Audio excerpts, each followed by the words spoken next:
Welcome back, guys. In today's video, and in today's video, we will discuss about the Section 35 AC registration. तो guys, आप पूरा video देखिएगा जिससे कि आपको प्रॉपरली गाइडेंस मिल सके कि आपको सेक्शन 35 एसी का जो रजिस्ट्रेशन है किस प्रकार से करना है और इसमें क्या क्या रिक्वायरमेंट रहने वाली है, क्यों इसकी नीड पड़ती है और किसे हमें ये रजिस्ट्रेशन के लिए अप्लाई करना होता है, कौन सी अथॉरिटी इसके अंदर वर्क करती है। तो ये हम कम्प्लीटली आज की वीडियो में देखने वाले हैं। और गाइस, वीडियो बिल्कुल प्रैक्टिकल वीडियो मेरे प्रैक्टिकल एक्सपीरियंस के बेसिस पे मैंने बनाया है, जिसमें मैं आपको जो बारीकियाँ होती है इस रजिस्ट्रेशन को करने के लिए वो मैं आपको यहाँ पे गाइड करने वाला हूँ। ठीक है गाइस। तो जब भी हम सबको पता होगा, जैसे हमें कोई भी टैक्स एग्जम्पशन लेनी होती है एनजीओस को, तो हम सेक्शन 80G और 12A का रजिस्ट्रेशन एनजीओस के लिए लेते हैं। तो उसी उसी प्रकार जो है सेक्शन 35 एसी भी एक उसी टाइप का जो है रजिस्ट्रेशन होता है, जो कि इनकम टैक्स एक्ट के 1961 के सेक्शंस के अंदर बताया हुआ है। तो जो सेक्शन 35 एसी का जो रजिस्ट्रेशन है, सेंट्रल गवर्नमेंट है ना, अप्रूव करती है इसको। और ये जो रजिस्ट्रेशन है कुछ इलिजिबल प्रोजेक्ट्स और स्कीम के लिए जो है लिया जाता है। अगर ये अप्रूवल्स मिल जाती है सेक्शन 35 एसी के अंदर, तो यहाँ पर क्या है, जो प्रोजेक्ट स्पेसिफिक प्रोजेक्ट बताए हुए हैं उनके लिए जो एनजीओ है वो फंड को क्या है मोबिलाइज कर सकता है फ्रॉम द कॉरपोरेट और बिजनेस सेक्टर।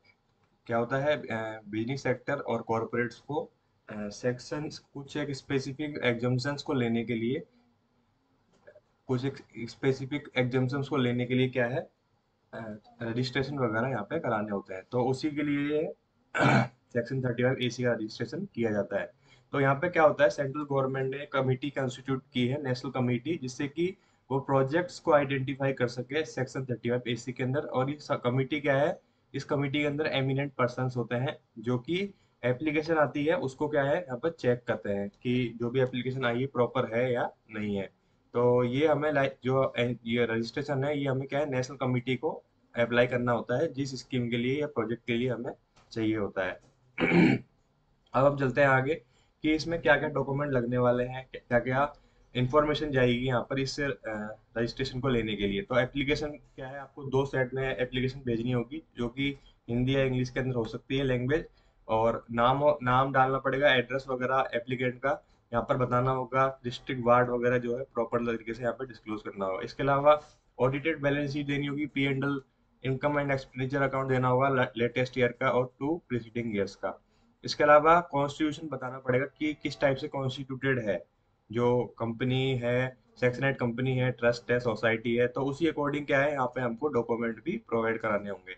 इसके अलावा जो भी मेंबर्स हैं, जो भी उसके टॉप हेड्स प्रोफेस ऑफिशियल्स हैं, तो उस उनकी जो है यहाँ पे डिटेल देनी पड़ेगी। इसके अलावा अगर जो एसोसिएशन है या इंस्टीट्यूशन नोटिफाइड है सेक्शन 1023 सी के अंदर, तो उसके रिगार्डिंग भी आपको यहाँ पे बताना पड़ेगा। और इसके अलावा एसोसिएशन की या फिर जो भी एनजीओ है उसकी क्या एक्टिविटीज रही है प्रीसीडिंग 3 फाइनेंशियल ईयर्स के अंदर, वो भी हमको यहाँ पे बताना होगा। अब हमको बताना होगा कि किस प्रोजेक्ट के लिए हम ये सेक्शन 35 एसी का जो रजिस्ट्रेशन है वो अप्लाई करने वाले हैं। तो आपको यहाँ पर क्या क्या बताना होगा, टाइटल टाइटल बताना होगा प्रोजेक्ट का, डेट ऑफ कमेंसमेंट बतानी होगी, ड्यूरेशन बताना होगा, एस्टिमेटेड कॉस्ट बतानी होगी प्रोजेक्ट की। इस तरीके से ये सारी चीजें आपको बतानी होगी। इसके बाद क्या है, जब सारी आप रिक्वायरमेंट पूरी कर दोगे तो आपको यहाँ पे ये लाइसेंस इशू कर दिया जाएगा। ठीक है गाइस। इसके बाद आपको क्या है, आपका लाइसेंस आपके पास जो है आप वहाँ से साइट से डाउनलोड कर सकते हैं और अपनी जो टैक्स एग्जम्पशन है वो पूरी तरीके से क्लेम कर सकते हैं। फिर भी गाइस आपको किसी भी टाइप का डाउट आ रहा हो तो आप हमारे स्क्रीन पे नंबर चल रहे हैं उस पर हमसे कनेक्ट हो सकते हैं। और आपको एनजीओ से रिलेटेड कोई भी क्वेरी हो, जीएसटी, इनकम टैक्स, तो वे आप हमसे कनेक्ट हो सकते हैं। इसके अलावा आप कंपनी वगैरह चलाते हो, कंपनी से रिलेटेड कोई क्वेरी हो, बिल्कुल कनेक्ट हो सकते हैं। Thank you.